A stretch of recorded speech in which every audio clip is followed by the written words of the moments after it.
तो hello everyone, कैसे आप लोग? आई होप आप सभी अच्छे होंगे और अच्छे से ट्रेड कर रहे होंगे। तो जैसा कि आप देख रहे हैं, आज हम बात करने वाले हैं हीरो जीरो ट्रेड कैसे करते हैं। इसके बारे में आज हम सब चीज़ें बात करें। तो सबसे पहले हम इसके बारे में क्या होता है हीरो जीरो ट्रेड, ये सारी चीज़ें बताएंगे और कैसे एनालिसिस करते हैं ये सब हम बाद में बताएंगे। सबसे पहले हम इसके बारे में बताएंगे कि ये सारी चीज़ें होता क्या है और कैसे करते हैं, और हीरो जीरो ट्रेड से बड़ा पैसा कैसे बना सकते हैं, ठीक है। और इसमें कितना रिस्क होता है और इसमें कितना मतलब प्रॉफिट होता है, इन सारी चीज़ों के बारे में आज हम जानेंगे एकदम विस्तार से, ठीक है। तो चलिए शुरू करते हैं। इससे पहले आप हमारे चैनल पर नए हैं तो हमारे चैनल को सब्सक्राइब कर दीजिएगा और बेल आइकन को दबाना मत भूलिएगा, ठीक है। और अपने फ्रेंडों के पास शेयर करना भी मत भूलिएगा, ठीक है। अगर आपको भी ऑप्शन ट्रेडिंग सीखना है तो इस वीडियो के डिस्क्रिप्शन में फ्री कोर्स मिल जाएगा आपको, प्लेलिस्ट उसका, आप वहाँ से जाके आप चेकआउट कर सकते हैं और सीख सकते हैं, ठीक है। तो आइए आगे बढ़ते हैं अपनी वीडियो में। तो आप भी अगर ऑप्शन ट्रेडिंग करते होंगे, इंट्राडे ट्रेडिंग करते होंगे, तो आप जानते होंगे कि ये जो हीरो जीरो ट्रेड होता है ना, वो होता है किसके कौन से दिन? जो हीरो जीरो होता है वो एक्सपायरी के दिन होता है, ठीक है। ये आपको पता होगा, ठीक है। हीरो जीरो ट्रेड जो होता है वो एक्सपायरी के दिन होता है, ठीक है ना। और एक्सपायरी के दिन कितने बजे होता है? तो वो होता है 3 PM पे, ठीक है। 3 PM पे होता है, या मतलब 2:30 बजे, मतलब 2:30 बजे से 3 बजे तक ये कभी भी हो सकता है, ठीक है ना। इतना हमेशा याद रखिएगा, 2:30 बजे से 3 बजे तक ये कभी भी हो सकता है। एक्सपायरी के दिन 2:30 बजे से और 3 बजे तक हम इसलिए बता रहे हैं क्योंकि मतलब कभी कभी ऐसा होता है ना कि 2:30 के बाद, या 2 बज के, ये 1 बजे के बाद भी, 2:30 के बाद भी, ये कुछ किसी भी टाइम, मतलब एक्सपायरी के दिन 1 बजे के बाद किसी भी टाइम क्या होता है, प्रीमियम जो होता है ना आपका, वो दो दो गुना, 3 गुना, 4 गुना, 5 गुना होना स्टार्ट हो जाता है, ठीक है। तो इसलिए हीरो जीरो ट्रेड इसमें आपको मिलना स्टार्ट हो जाता है, ठीक है ना। तो इसलिए मैं बता रहा हूँ एक अप्रॉक्स टाइम लेके 2:30 बजे से 3 बजे के बीच, ठीक है। वैसे तो एक्चुअल में देखा जाए तो ये हीरो जीरो जो ट्रेड होता है वो 3 PM पे ही होता है, ठीक है। 3 PM पे ही होता है, इसको याद रखिएगा, ठीक है। बट मैं एक अप्रॉक्स बता दिया कि उस समय से मिलना स्टार्ट हो जाता है, ठीक है ना, 2:30 बजे से 3 बजे के बीच से, ठीक है। तो आप उस समय एनालिसिस करके आप ले सकते हैं, ठीक है। अब इसमें 2:30 बजे से 3 बजे के बीच होता क्या है कि इसमें हीरो जीरो मिलना स्टार्ट हो जाता है। तो आइए इसको जानते हैं। तो जो हमारा एक्सपायरी होता है ना, एक्सपायरी उस दिन होता ये है कि जो जितने भी हमारे कॉल साइड के या पुट साइड के प्रीमियम्स होते हैं, ठीक है, जो भी हमारे कॉल साइड के पुट साइड के प्रीमियम्स होते हैं, मतलब कॉल साइड या पुट साइड का ओटीएम, ठीक है, जितने भी ओटीएम्स होते हैं वो क्या होते हैं? जीरो होने वाले होते हैं। ये प्रीमियम्स क्या होते हैं? जो प्रीमियम होते हैं वो क्या हो जाते हैं? जीरो होने वाले होते हैं, ठीक है, एक्सपायरी के दिन। मतलब ये जितने सारे ओटीएम होंगे ना, out out of the money, वो सब क्या हो जाएंगे? उसका प्रीमियम जीरो हो जाएगा, ठीक है, एक्सपायरी के दिन। तो एक्सपायरी के दिन फर्स्ट हाफ में ऐसा होता है ना, फर्स्ट हाफ में मार्केट चलता है, आराम से चलता है, तो उस समय सारे के सारे ग्रिक्स काम करते हैं, ठीक है। जितने सारे ग्रिक्स हैं, डेल्टा, थीटा, वेगा, गामा, रो, ये सारे के सारे वर्क करते हैं, ठीक है, मार्केट में फर्स्ट हाफ में, ठीक है। लेकिन जैसे जैसे टाइम बीतते बीतते जाता है एक्सपायरी के दिन, सेकेंड हाफ शुरू होते जाता है, तो इसमें सारे जो डेल्टा होता है, थीटा होता है, ये सब क्या होता है, ये सब वेगा जो होता है, अ, ये सब क्या होता है, मतलब जितने सारे और ग्रिक्स होते हैं ये सब क्या होते हैं? वर्क करना बंद कर देते हैं। वर्क करना ये बंद कर देते हैं ये सारे ग्रिक्स, ठीक है। और इसमें सिर्फ एक ग्रिक्स जो होता है वो वर्क करता है, जिसका नाम होता है गामा, ठीक है। ये भी आप जानते होंगे, एक्सपायरी के दिन लास्ट में जब प्रीमियम जीरो होने वाला होता है ना, तब ये वर्क करता है, ठीक है, गामा, ठीक है। ये डेल्टा की तरह होता है, जिस साइड वर्क करता है ना, या सेलिंग साइड या मतलब बाइंग साइड, इसमें ये नहीं होता है कि हाँ ये एक ही साइड वर्क करेगा, किसी भी साइड ये वर्क कर सकता है। मतलब कहने का मतलब ये है ना, ये जब वर्क करता है तो बहुत बड़ा बड़ा कैंडल बनता है, ठीक है। इतना बस जानिए, गामा जब जो वर्क करता है वो बहुत बड़ा बड़ा कैंडल बनाता है और ये अचानक से वर्क करता है, ठीक है। अब ग्रिक्स के बारे में आपको जानना होगा तो जाइए हमारे चैनल पे, ग्रिक्स का वीडियो पड़ा है, वहाँ से देख सकते हैं। और इस वीडियो के डिस्क्रिप्शन में भी पूरे ऑप्शन ग्रिक्स का वीडियो हम डाल देंगे, ठीक है। तो कौन सा एक जो होता है ग्रिक्स वो वर्क करता है, ठीक है, जो हमारा होता है गामा, ठीक है। और इसको छोड़ के जितने सारे ग्रिक्स होते हैं वो वर्क करना मार्केट में बंद कर देते हैं, ठीक है ना। तो 2:30 बजे के बाद 3 PM तक, मतलब सेकेंड हाफ में एक तरीके से मान के चलिए, सब धीरे धीरे बंद होना स्टार्ट हो जाता है ग्रिक्स का वर्क, ठीक है। तो होता यह है, जितने सारे ओटीएम का प्रीमियम होता है इसको तो जीरो होना रहता है। तो आप एक चीज़ जानते होंगे, जो ओटीएम का प्रीमियम होता है ना, या तो कॉल साइड या तो पुट साइड, दोनों में से किसी एक साइड, वन साइड का ही प्रीमियम क्या होगा? दोनों में से किसी वन साइड का ही प्रीमियम क्या होगा? जीरो होगा। हमेशा आपको याद, क्योंकि भाई अगर मार्केट ऊपर की तरफ जा रही है ना, मार्केट अगर ऊपर की तरफ जा रही है, मतलब रन कर रही है एक्सपायरी के दिन सेकेंड हाफ में, तो नीचे का जो पुट साइड का प्रीमियम होगा ना, मतलब कॉल साइड अगर मार्केट जा रही है ना, तो पुट साइड का जो प्रीमियम होगा वो क्या होगा? जीरो होगा, ठीक है। और अगर मार्केट नीचे की तरफ चल रही है, मतलब भाग रही है, तो ऊपर कॉल साइड का प्रीमियम जो क्या होगा? वो जीरो होगा, ठीक है। ये हमेशा याद रखिएगा। मतलब किसी एक साइड का ओटीएम का प्रीमियम जो होता है वो जीरो हो जाता है, ठीक है। और शाम होते होते ना, मतलब एक्सपायरी के दिन होते होते आईटीएम भी और एटीएम भी और ओटीएम भी, ये सारे प्रीमियम्स क्या होते हैं, सस्ते मिलने लगते हैं, मतलब बहुत सस्ते मिलने लगते हैं कम दाम में, ठीक है ना। आईटीएम ओटीएम ओटीएम, तो जीरो हीरो ट्रेड करने के लिए ना जरूरी हमको किसका पड़ता है, एटीएम और ओटीएम का, जो हमारा ऐट द मनी होता है और आउट ऑफ द मनी होता है। एक्चुअल में देखा जाए तो ऐट द मनी ही लोग प्रीफर करते हैं जीरो हीरो ट्रेड करने के लिए, ठीक है। तो आप भी जीरो हीरो ट्रेड करते हैं तो at the money he prefer कीजिए ट्रेड करने के लिए, ठीक है। या थोड़ा सा इन द मनी जा सकते हैं, ठीक है। जैसे 19,750 चल रहा है ना, तो आप 19,700 इन द मनी जा सकते हैं, ठीक है ना। नहीं तो 19,750 पे भी आप ट्रेड कर सकते हैं, ठीक है ना। तो ये हमारा ऐट द मनी हो जाता है, या थोड़ा सा इन द मनी जा सकते हैं, ठीक है ना। स्लाइड जा सकते हैं इन द मनी, डीप नहीं जाना है, ठीक है। और ओटीएम तो छूइएगा भी नहीं, ठीक है। ओटीएम अगर छूएंगे तो जिस तरीके से मतलब मार्केट भगता है, ओटीएम में भी कर सकते हैं, ठीक है ना। बट कॉन्फिडेंस होना चाहिए ओटीएम में, क्योंकि इस समय कोई ग्रिक्स वर्क नहीं करता है। जितना पॉइंट मार्केट भगता है ना, उतना पॉइंट आपको मिलता है यहाँ पे, ठीक है। हीरो जीरो ट्रेड में अगर 100 पॉइंट का मूव किया ना, अप साइड की तरफ 100 पॉइंट का मूव होकर किया ना, तो आपके प्रीमियम में भी 100 पॉइंट आपको मिलेगा, ठीक है। अगर 10 रुपया का प्रीमियम है ना, तो ये तुरंत 110 रुपया हो जाएगा, 100 पॉइंट मिल जाएगा। अगर 19,100 से 19,200 चला गया मार्केट ऊपर, और ये शाम को गया है, ठीक है, जैसे कि हीरो जीरो ट्रेड आप कर रहे हैं, 100 पॉइंट बस मूव कर गया ना, तो आपका 19,100 का जो 10 रुपये का प्रीमियम होगा ना, वो हो जाएगा 110 रुपया, ठीक है। तो समझिए एक ही बार कितना 10 गुना हो गया, ठीक है, 10 टाइम्स। इसको बोलेंगे एक ही बार 10 टाइम्स हो गया, ठीक है। तो हीरो जीरो में यही होता है, या तो जो आपका कैपिटल होता है ना, कैपिटल, वो या तो जीरो हो जाता है या तो हीरो हो जाता है। अब जीरो का मतलब आपका कैपिटल टोटल गया, मतलब आपने 10,000 रुपया लगाया ना, 10,000 रुपया अगर दिया हीरो जीरो ट्रेड में, तो ये आपका कैपिटल गया, ठीक है। और हीरो का मतलब ये होगा ना, 10,000 रुपया ना आपका 50,000 भी हो सकता है, 1 लाख भी हो सकता है, ठीक है ना, 1 लाख भी हो सकता है, ठीक है। तो ये चीज़ हमेशा याद रखिएगा, 10,000 रुपये अगर लगा रहे हैं, अगर हीरो हो गया ना, तो वो 50,000 भी हो सकता है और 1 लाख भी हो सकता है। तो ये चीज़ हमेशा याद रखिएगा। तो चलिए फ्रेंड्स, हम एक चीज़ और जान लेते हैं कि किन किन चीज़ों का ख्याल रखना पड़ता है जीरो हीरो ट्रेड करने के लिए, ठीक है ना। तो आपको इतना तो पता चल गया होगा कि ओटीएम नहीं तो एटीएम ट्रेड करना रहता है, ओके, ठीक है। लेकिन एक चीज़ और जान लीजिए, इसमें जो आपका पोजीशन साइजिंग होता है ना, पोजीशन साइजिंग, इसको भी मेंटेन रखना रहता है, ठीक है। मतलब ज़्यादा से ज़्यादा 1 लॉट से 2 लॉट करना पड़ता है, ठीक है। हीरो जीरो अगर ट्रेड कर रहे हैं ना, तो यही बेहतर होगा कि 1 लॉट या 2 लॉट ही ट्रेड करें, ठीक है। मतलब आप ट्रेड कर रहे हैं 1 या 2 लॉट से, तो इसमें होगा ये ना, आपका जो कैपिटल होगा ना, मान लीजिए आपका कैपिटल 10,000 है, तो इस कैपिटल 10,000 में से जब हीरो जीरो ट्रेड करेंगे ना, तो आप अपने स्टॉप लॉस को ट्रेड कीजिए। स्टॉप लॉस मतलब आप जितना स्टॉप लॉस एक ट्रेड में देते हैं ना, उसको मतलब बाई कीजिए, उस पैसे से बाई कीजिए, ठीक है। क्योंकि जब स्टॉप लॉस देंगे ना, तो उससे आपको फर्क भी नहीं पड़ेगा। तो जब आप स्टॉप लॉस देंगे तो उसमें आपका क्या होगा, रिस्क कम होगा। रिस्क इसलिए कम होगा क्योंकि आप जितना स्टॉप लॉस आप एक ट्रेड में लेते हैं ना, उसी पैसे से आप क्या किए हैं, बाइंग किए हैं। और अगर ये जीरो भी हो जाएगा ना, तो कोई दिक्कत भी नहीं होगा, कोई परेशानी आपको होगी नहीं, इससे ज़्यादा आपको फ़र्क पड़ेगा नहीं, ठीक है। अगर ये हीरो हो जाएगा, मतलब हीरो कहने का मतलब ये 500% का या 1000% का ये आरवाई अगर दे दिया, मतलब 5 गुना 10 गुना अगर ये हो गया, तो सोचिए कितना बड़ा आपको रिवार्ड मिल सकता है यहाँ पे, ठीक है। आप स्टॉप लॉस का रिस्क लेंगे और रिवार्ड आपका 5 टाइम्स 10 टाइम्स मिल सकता है, ठीक है। अभी 1 लॉट के हिसाब से, अगर 1 लॉट से आप ट्रेड कर रहे हैं जीरो हीरो ट्रेड तो। और हमेशा याद रखिए 1 लॉट या 2 लॉट से ही आपको क्या करना है, जीरो हीरो ट्रेड करना है। क्योंकि जब एक्सपायरी रहता है ना, तो शाम होते होते क्या होता है, प्रीमियम जो होता है ना, बहुत सस्ता मिलने लगता है। मतलब आप 250 500 में 2 2 लॉट खरीद सकते हैं, ऐसा हो जाता है प्रीमियम, ठीक है। तो हमेशा ये क्या 2 लॉट से ही ट्रेड करें। स्टॉप लॉस को क्या करें, अपना रिस्क में ले, उसी पैसे से बाइंग करें जो आपका स्टॉप लॉस होता है, और उसी का 5 to 10 टाइम्स रिवार्ड लें। जैसे मान लीजिए अगर 500 रुपये आपने लगाया ना, अगर आपका 5 टाइम्स में मिल जा रहा है ना, तो सोचिए 2500 का प्रॉफिट। अब बताइए 500 लगा के आप 2500 निकाल रहे हैं एक दिन में, तो क्या बहुत बड़ी चीज़ है ये। 500 अगर लगाएं, अगर 10 टाइम्स हो गया, तो सोचिए ये 5000 का हो गया। मतलब ये चीज़ें होता है। और ये 500 रुपया चला भी जाएगा ना, तो कोई दिक्कत होगा नहीं। 500 250 रुपया चला जाएगा तो ये कोई दिक्कत होगा नहीं, आपको कोई ज़्यादा परेशानी नहीं होगी, क्योंकि ये आपका एक स्टॉप लॉस के बराबर होता है, ठीक है। तो हीरो जीरो ट्रेड हमेशा अपने स्टॉप लॉस से ही कीजिए, और 1 या 2 लॉट को ही बाइंग कीजिए। पोजीशन साइजिंग ज़्यादा बड़ा ना कीजिए, क्योंकि हीरो जीरो ट्रेड में पैसा जीरो होता है, नहीं तो हीरो होता है, ठीक है। तो आप 10,000 20,000 से ट्रेड करेंगे ना, तो उसको जीरो होते टाइम नहीं लगेगा, ठीक है। 30 रुपया पे बाइंग करेंगे, आप कब ये 3 रुपया आ जाएगा ना, जब जीरो ट्रेड कर रहे हैं, आपको पता भी नहीं चलेगा। तो और कब 3 रुपया का प्रीमियम 300 चला जाएगा, ये भी नहीं पता चलेगा आपको, ठीक है। तो हमेशा इस चीज़ का ख्याल रखें, बड़े कैपिटल से आपको ट्रेड नहीं करना है।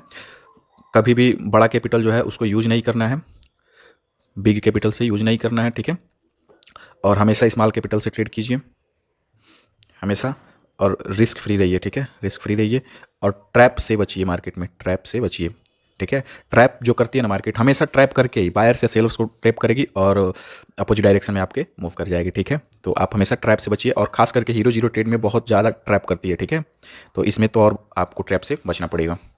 और आपका जब जीरो हीरो ट्रेड मतलब हो जाए कंप्लीट, तो ज़्यादा देर तक उस ट्रेड को होल्ड मत कीजिए, मतलब होल्डिंग ट्रेड मत बनाइए। हीरो जीरो ट्रेड कर रहे हैं ना, तो होल्डिंग ट्रेड मत कीजिए, ठीक है। जैसे आपको दिखा 3 गुना 3 टाइम्स या 4 टाइम्स या 5 टाइम्स, मतलब बहुत ज़्यादा होता है दोस्त। 3 टाइम्स 4 टाइम्स 5 टाइम्स बहुत ज़्यादा होता है आपके कैपिटल के हिसाब से, जितना आप उसमें डाले रहते हैं, ठीक है ना। आप जितने कैपिटल से ट्रेड लिए रहते हैं, तो होल्डिंग ट्रेड ना करें। जब तक 4-5 गुना आपको मिल जाए, तुरंत आप वहाँ से निकल जाए। 10 गुना के चक्कर में ना रहे यहाँ पे, ठीक है। मतलब वैसे ये जैसे होता है ना कि एक्सपायरी को छोड़ के और भी दिन जो होते हैं, उस दिन ये वर्क नहीं करता दोस्त, क्योंकि उस समय जो होता है ना बहुत ज़्यादा महंगा कैपिटल मिलता है, मतलब महंगा प्रीमियम मिलता है, ठीक है। तो ये एक्सपायरी के दिन ही होता है ऐसा। और जैसे 2-3-4 गुना आपको मिल जाए, आपके कैपिटल जो 500 रुपया का बाइंग किए हैं 250 रुपये का, तो उसके 2-3-4 गुना आपको मिल जाए, तुरंत आप एग्जिट कर जाएं। लालच में ना रहें, हमेशा जितना मिल गया उससे खुश रहें और निकल जाए, ठीक है। और जो है आपका 500 रुपया जाने से वहाँ पे कोई दिक्कत नहीं होगी, क्योंकि आपका वो पर ट्रेड 500 रुपये का आपका क्या हो जाता है, स्टॉप लॉस हो जाता है, ठीक है। तो इस चीज़ का ध्यान रखें। होल्डिंग ट्रेड तो कभी करना नहीं है जीरो हीरो ट्रेड में, ठीक है। होल्डिंग ट्रेड तभी कीजिए जब श्योरिटी हो 2-3 चीज़ों का, या 100% आप श्योर हो उस चीज़ पे। वैसे 100% तो कोई श्योर होता नहीं है, बट एक्यूरेसी ज़्यादा हो, 80-90% आप श्योर हो कि हाँ मार्केट अभी और ऊपर जाएगा, तभी होल्ड कीजिए। वैसे तो होल्डिंग ट्रेड मत कीजिए जीरो हीरो ट्रेड में, ठीक है। आपको मिल गया तुरंत आप एग्जिट हुइए, ठीक है। क्योंकि जितने तेज़ी से वो 2-3-4 गुना 5 गुना होता है ना, उतने तेज़ी से डाउन भी होता है। एक बहुत बड़ा बड़ा कैंडल बनाते हुए ऊपर की तरफ जा रहा है, मतलब कह सकते हैं बहुत बड़ा बड़ा कैंडल बनाते हुए ऊपर की तरफ जा रहा है, ऊपर की तरफ जा रहा है। और एक छोटा सा कैंडल रेड बनाएगा ना, आपका ये जितना ऊपर गया रहेगा ना, प्रीमियम में जाके देखेंगे ना, ये पूरा डंप हो जाएगा एक छोटा सा रेड कैंडल की वजह से। क्योंकि इस समय जो होता है ना, एक्सपायर होना रहता है हर एक प्रीमियम को, ठीक है। तो जितने ओटीएम्स होते हैं वो सब एक्सपायर हो जाते हैं, ठीक है। तो आप भी ट्रेड ओटीएम और एटीएम में ही करते हैं, इस चीज़ का ध्यान रखें। इसलिए होल्डिंग ट्रेड मत करें, जितना आपको मिल गया उस चीज़ से खुश रहिए और लेके निकल जाइए, ठीक है। अब बात करते हैं कि एनालिसिस कैसे किया जाता है, ठीक है। तो एनालिसिस करने के लिए सबसे ज़्यादा ज़रूरी आपको होता है ना, जो बिग प्लेयर्स होते हैं, बिग प्लेयर्स, FIIDII, इनको ये भी लेके चल रहे हैं बिग प्लेयर्स में, ठीक है। तो ये जो बिग प्लेयर्स होते हैं ना, इनका साइकोलॉजी आपको समझना रहता है 3 PM पे, ठीक है। मतलब जो रिटेलर्स सोचते हैं ना 3 PM पे, मतलब एक 3 PM को ही लेके चल रहे हैं, उसी समय जीरो हीरो किया जाता है। तो जो इनका साइकोलॉजी होता है ना, FII और DII का, इनका साइकोलॉजी को समझना होता है हमको कि हाँ ये किस साइड बाइंग या सेलिंग करने वाले हैं, ठीक है, 3 बजे करीब, ठीक है। और ये आपको चार्ट देख के समझना होता है, और ट्रैप से भी वहाँ पे बचना होता है कि अगर ये ट्रैप कर रहे हैं ना, तो उस पर भी हमको बचना है। और इनके डायरेक्शन में जो FII और DII है ना, इनके डायरेक्शन में हमको ट्रेड करना है, ठीक है। अगर ये अप डायरेक्शन में है तो हमको भी अप डायरेक्शन में ट्रेड करना है, अगर ये डाउन के डायरेक्शन में तो हमको भी डाउन डायरेक्शन में ट्रेड करना है, ठीक है। तो हमेशा इस चीज़ को याद रखिए, और ट्रैप से इनके जरूर बचिए। मतलब आप इतना समझिए ना, जो रिटेलर सोच रहे हैं ना, सीधा सीधा आप चार्ट को देख के आप सिंपल जो सोच रहे हैं ना, हमेशा मार्केट में वो चीज़ें नहीं होता है। मतलब आप मार्केट में देख रहे हैं जैसे flag and bullish flag and pole बना रहा है, ठीक है। तो यहाँ पे होना, आप सबको ये पता है कि बुलिश फ्लैग एंड पोल है, ठीक है। यहाँ पे मार्केट टूटेगा तो ऊपर की तरफ जाएगा, बट ये 10 में से 3 से 4 बार वर्क कर सकता है, मतलब 2 से 3 बार वर्क कर सकता है, ऊपर की तरफ जा सकता है 3 PM में, ठीक है ना। बट हमेशा यहाँ पे छोटा सा ट्रैप करेंगे ऊपर की तरफ, तो ब्रेकआउट देंगे फ्लैग एंड पोल को, ऊपर की तरफ जैसे बाइंग लोग करना स्टार्ट करेंगे 3 PM पे, वैसे ट्रैप करके मार्केट में बहुत बड़ा सेलिंग कर देंगे।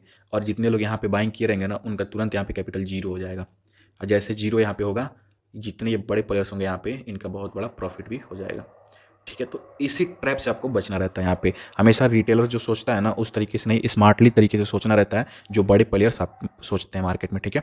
क्योंकि हीरो जीरो ट्रेड जो होता है ना, वो 2 चीज़ों पे डिपेंड करता है। एक तो होता है ना, मार्केट में जो प्रीमियम एक्सपायर होते हैं उस चीज़ पे डिपेंड करता है। प्रीमियम एक्सपायर होगा तो जितने ज़्यादा प्रीमियम का इंट्रेंसिक वैल्यू बचा रहेगा ओटीएम का, मतलब 20 रुपया 25 रुपया या 30 रुपया, जितना ज़्यादा बचा रहेगा ना, इतना तो इसको मूवमेंट करके इसको जीरो करना रहेगा। क्योंकि थीटा वर्क करता ही नहीं है, थीटा वर्क करेगा ही नहीं, तो इस डीके भी नहीं कर पाएगा इसको जीरो करने के लिए, ठीक है। जब तक थीटा वर्क नहीं करेगा तब तक डीके भी नहीं कर पाएगा साइड वेज होकर जीरो करने के लिए।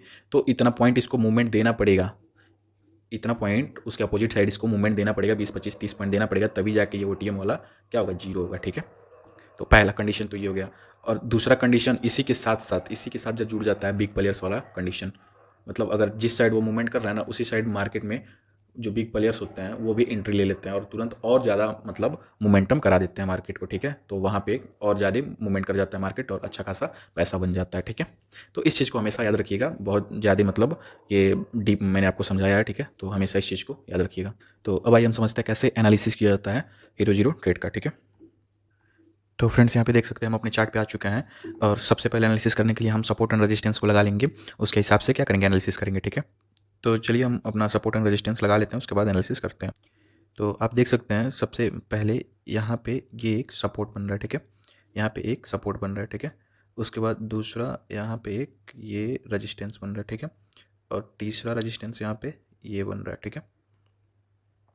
यहाँ पे आप देख सकते हैं सपोर्ट एंड रेजिस्टेंस ये भी लग चुका है और नीचे यहाँ पे एक सपोर्ट आपका यहाँ पे दिख रहा है, ठीक है। और सबसे नीचे ये ले लीजिए, ठीक है। ठीक है, ये सपोर्ट रेजिस्टेंस हम लगा लिए, ठीक है। तो सबसे पहले आप यहाँ पे देख रहे हैं ना, मार्केट में यहाँ से बाइंग हुआ है, ठीक है। यहाँ से बाइंग हुआ है यहाँ तक, ठीक है। और उसके बाद मार्केट गिरा है और क्या हुआ है, साइडवेज हो गया है, ठीक है। इस रजिस्टेंस के बाद, ये रजिस्टेंस के बाद मार्केट गिरा है और साइडवेज हो गया, आप यहाँ पे देख सकते हैं। और यहाँ पे ये चीज़ देखिए, यहाँ पे क्लोजिंग दिया है पिछले दिन का यहाँ पे और गैप अप ओपन होके ये रेजिस्टेंस लेके तभी गिरा है, ठीक है ना। ये रेजिस्टेंस लिया उसके बाद गिरा है गैप अप ओपन होके और इस जोन में आके साइडवेज हो गया है। यहाँ पे आप ये देख सकते हैं इस जोन में आके साइडवेज हो गया। बट हम बात कर रहे हैं किस चीज़ का, जो हीरो जीरो ट्रेड है उसका एनालिसिस करते हैं, कैसे करते हैं उस चीज़ का, ठीक है। तो उसके लिए हम जाएंगे किस पे, 2:30 के बाद वाले कैंडल पे चलेंगे, ठीक है। तो चलिए उसका कैंडल यहीं कहीं होना चाहिए। तो चलिए हम यहाँ पे चलते हैं और ट्रेड को देखते हैं वहाँ पे कैसे एनालिसिस करते हैं। सपोर्ट एंड रेजिस्टेंस जो लगाया है वो चीज़ आप देख सकते हैं, ठीक है। तो फ्रेंड्स यहाँ पे आप देख सकते हैं हम 2:30 के कैंडल पे आ चुके हैं, ठीक है। ये देखिए हमारा ये 2:30 का कैंडल है, यहाँ पे आपको दिख रहा होगा 2:30 आपको दिख रहा होगा, ठीक है। और ये वाला जो कैंडल है, ये वाला, ये हमारा कौन सा है, 2:30 वाला कैंडल है, ठीक है। अब हम इसी में एनालिसिस करेंगे, ठीक है, पीछे के हिसाब से। तो आप यहाँ पे देखेंगे कि बार बार मार्केट इस जोन में चल रहा है, तो बार बार यहाँ पे सपोर्ट ले रहा है, यहाँ पे सपोर्ट ले रहा है, ठीक है। बार बार यहाँ पे सपोर्ट ले रहा है, ये एक सपोर्ट बनाया है, 2 बार सपोर्ट लिया है, यहाँ पे सपोर्ट बनाया है और यहाँ से रेजिस्टेंस बना के इधर इस साइड भी रेजिस्टेंस बनाया है और रेजिस्टेंस बना के यहाँ से बार बार गिर रहा है, ठीक है। बट यहाँ पे देखेंगे प्राइस एक्शन क्या कह रहा है ना, ये लो लगाया, यहाँ पे लो लगाया, ठीक है। उसके बाद ये यहाँ पे हायर लो लगाया है, ठीक है। हायर लो लगाया मतलब इस लो के ऊपर एक लो और लगाया है, यहाँ पे आप देख सकते हैं, ठीक है। तो यहाँ से एक ट्रेंड लाइन ये वाला आ रहा है, ठीक है। अब यहाँ से ट्रेंड लाइन आ रहा है, अब आप देखेंगे ट्रेंड लाइन आया, फिर से यहाँ से भी एक ट्रेंड लाइन आया है, ठीक है। कहीं ना कहीं ये ट्रेंगल पैटर्न यहाँ पे बन रहा है, ठीक है। तो अब ट्रेंगल पैटर्न यहाँ पे टूटा है, तो यहाँ पे देखिए ट्रैप कैसे किया है, ट्रैप यहाँ पे मार्केट में ब्रेकडाउन दिया है, पैटर्न को ब्रेकडाउन दिया है। यहाँ पे सेलर्स आए हैं, तुरंत ऊपर की तरफ लेके चली गई है मार्केट यहाँ पे। तो यहाँ पे सेलर्स ट्रैप हुए हैं, ठीक है, यहाँ पे ऊपर की तरफ चली गई है। अब फिर से ये लोग वेट कर रहे होंगे कि हाँ या तो ब्रेकआउट दे तो हम जाएंगे, नहीं तो रेजिस्टेंस को टच करे वहाँ तक जाएंगे तब हम निकल जाएंगे, ठीक है। कितने लोग ये भी वेट कर रहे होंगे, नहीं तो कितने लोग यहाँ से निकलना स्टार्ट किए होंगे। तो यहाँ से एक सेलिंग आई है अच्छा खासा। तो जब सेलिंग आई है ना, तो आप यहाँ पे देख सकते हैं उस समय के लिए ये वाला सपोर्ट बन चुका था, तब तक के लिए ये सपोर्ट बन चुका था, ठीक है। जब आप अर्जेंट टाइम में ट्रेड करेंगे ना, तो एक छोटा छोटा भी सपोर्ट जो होता है ना, वो देखना पड़ता है कि हाँ कहाँ पे मार्केट सपोर्ट ले सकती है। तो देख सकते हैं यहाँ पे एक सपोर्ट बना, यहाँ पे भी एक सपोर्ट लिया, फिर से यहाँ पे जब आया ना मार्केट तो कंसोलिडेट किया, आप यहाँ पे देख सकते हैं थोड़ा सा कंसोलिडेट किया, उसके बाद मार्केट में नीचे से निकला है, ठीक है। मार्केट नीचे निकला है। अब यहाँ पे देख सकते हैं ये 2:30 का कैंडल है, इसके बाद ये नीचे निकला है और कंसोलिडेशन लिया है। और ये कंसोलिडेट लिया ना, तो ये जो सपोर्ट यहाँ पे बना रहा था ना, इसी सपोर्ट पे आके कंसोलिडेट कर रहा था, ठीक है। अगर यहाँ से नीचे की तरफ टूटता ना, तो यहाँ से पुट का बाइंग करते हैं हम लोग, पुट बाइंग करते हैं, ठीक है। पुट बाई करते हैं तो उसमें हम हीरो जीरो ट्रेड करते हैं, ठीक है। ये सपोर्ट अगर नीचे टूटता है तो, क्योंकि नीचे टूटता है तो अच्छा खासा हमको मूवमेंट दे देता है, क्योंकि कंसोलिडेशन एरिया ये बहुत बड़ा है, आप देखे होंगे अभी बहुत बड़ा हम दिखाए थे कि कितने ज़्यादा दूरी में ये क्या किया था, कंसोलिडेट कर रहा था, ठीक है।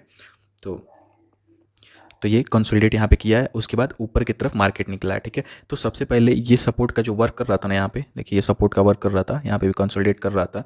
जब मार्केट ऊपर निकला है ना, तो आप देखेंगे इसमें जो 3 PM का कैंडल है वहाँ पे क्या किया है। तो आप यहाँ पे देख सकते हैं ये है हमारा 3 PM का कैंडल, यहाँ पे देख लीजिए ये जो कैंडल ना रेड वाला, ये कैंडल हमारा 3 PM का है, यहाँ पे आप देख सकते हैं, ठीक है। यहाँ पे किया ये है ना, आप नीचे देखेंगे ना, ये सपोर्ट को ब्रेक डाउन किया है एक बड़े कैंडल के साथ, ठीक है। सपोर्ट को क्या किया है, ब्रेक डाउन किया है, सपोर्ट को क्या किया है, बड़े कैंडल के साथ ब्रेक डाउन किया। आप देख सकते हैं कितना बड़ा रेड कैंडल बनाया और इसमें क्या घुसे होंगे, सेलर्स घुसे होंगे, ठीक है। इस कैंडल में सेलर्स घुसे होंगे 3 PM पे, ठीक है। बट जैसे सेलर्स घुसे होंगे ना, वैसे मार्केट ऊपर की तरफ चला गया ट्रैप करके। यहाँ पे सेलर्स आए होंगे, एंटर किए होंगे, क्योंकि उनको लगाया होगा कि ये ब्रेक डाउन दे रहा है नीचे की तरफ, तो ये नीचे जाएगा। बट ब्रेक डाउन दिया है, सस्टेन नहीं कर पाया है और मार्केट ऊपर चला गया, ठीक है, पूरा ऊपर चला गया, ठीक है। टोटल रिजेक्शन कैंडल यहाँ पे बना दिया, आप यहाँ पे देख सकते हैं, ठीक है। ब्रेक डाउन तो किया था, उसके बाद रिजेक्ट कर दिया, मार्केट ऊपर की तरफ जाने लगा और ऊपर निकल गया मार्केट। तो अगर आप भी ट्रेड करते हैं ना 3 PM के लिए, तो इसमें ये होगा ना, जब हीरो जीरो ट्रेड करेंगे तो आपको यहाँ पे टोटल रिस्क में ही ट्रेड करना पड़ेगा, हमेशा रिस्क में ही ट्रेड करना पड़ेगा। रिस्क में, रिस्क को जब तक लेंगे नहीं तब तक हीरो जीरो नहीं कर पाएंगे, ठीक है। तो यहाँ पे जब रिजेक्शन मिलेगा ना, या तो आप यहाँ पे पुट बाई कीजिए नीचे की तरफ, अगर ज़्यादा आपको वो लग रहा है कि हाँ मार्केट नीचे जाएगा आपके हिसाब से, तो यहाँ पे पुट बाई कर सकते हैं, ठीक है। वहाँ पे जा सकते हैं उसके हिसाब से, ठीक है। मार्केट अगर आपके हिसाब से जा रहा है, आप एनालिसिस जो कर रहे हैं, ठीक है। और अगर आप अच्छे से एनालिसिस कर रहे हैं और मार्केट आपके डायरेक्शन में चली जा रही है तो आपका प्रॉफिट होगा। अगर आप ट्रैप को भी समझ ले रहे हैं, ट्रैप पे भी मतलब इंटर कर रहे हैं, तो यहाँ पे आपका प्रॉफिट होगा, ठीक है। क्योंकि आप जब देखेंगे मार्केट नीचे जाएगा तो आप यहाँ पे रुकेंगे, क्योंकि आपको लगेगा कि ट्रैप कर सकती है मार्केट, इसलिए ट्रैप पे ना घुस के आप यहाँ पे पुट ना लेके आप यहाँ पे कॉल ले लेंगे, क्योंकि आपको पता होगा मार्केट में ट्रैपिंग होगा, तो आप कॉल ले लेंगे और आपका अच्छा खासा यहाँ पे प्रॉफिट हो जाएगा। अब जाके आप प्रीमियम चार्ट देखेंगे ना, क्योंकि आज थर्सडे था, यहाँ पे देख सकते हैं, आज थर्सडे था, आपको दिखा दे रहे हैं। यहाँ पे आप देख सकते हैं 23 नवंबर दिख रहा होगा आपको, तो 23 नवंबर को आप जाके देख लीजिएगा, थर्सडे था, ठीक है। तो जो जो आज का प्रीमियम होगा ना, वो इस कैंडल में बहुत ज़्यादा बड़ा होगा, ठीक है। और लगभग आपको यहाँ तक का टारगेट दिया हुआ है, ठीक है। मार्केट में यहाँ तक का टारगेट दिया और अच्छा खासा प्रॉफिट भी हुआ होगा, जो इसको समझा होगा, ठीक है। अब पैटर्न के हिसाब से प्राइजेक्शन के हिसाब से देखेंगे तो आप देख सकते हैं, प्राइजेक्शन के हिसाब से यहाँ पे एक डब्लू पैटर्न बना रहा है ऊपर की तरफ जान, मतलब पैटर्न के हिसाब से प्राइजेक्शन देखेंगे ना तो डब्लू पैटर्न बना रहा है और ये सपोर्ट पे बना रहा है, ठीक है। सपोर्ट पे बना रहा है डब्लू पैटर्न, ठीक है। आप यहाँ पे देख सकते हैं, तो इसका मतलब ये हुआ ना, यहाँ से मार्केट ऊपर की तरफ जा सकती है, ठीक है। तो आई होप आप सभी को मेरा वीडियो अच्छा लगा होगा, तो इससे आपको बहुत सारी चीज़ें समझने को मिली होंगी। तो चलिए मेरे चैनल को सब्सक्राइब कर दीजिए और ज़्यादा से ज़्यादा शेयर कर दीजिएगा, बेल आइकन को दबाना भी मत भूलिएगा, ठीक है। तो चलिए आज के लिए बस इतना ही, मिलते हैं हम नेक्स्ट वीडियो में, तब तक के लिए थैंक यू, बाय बाय।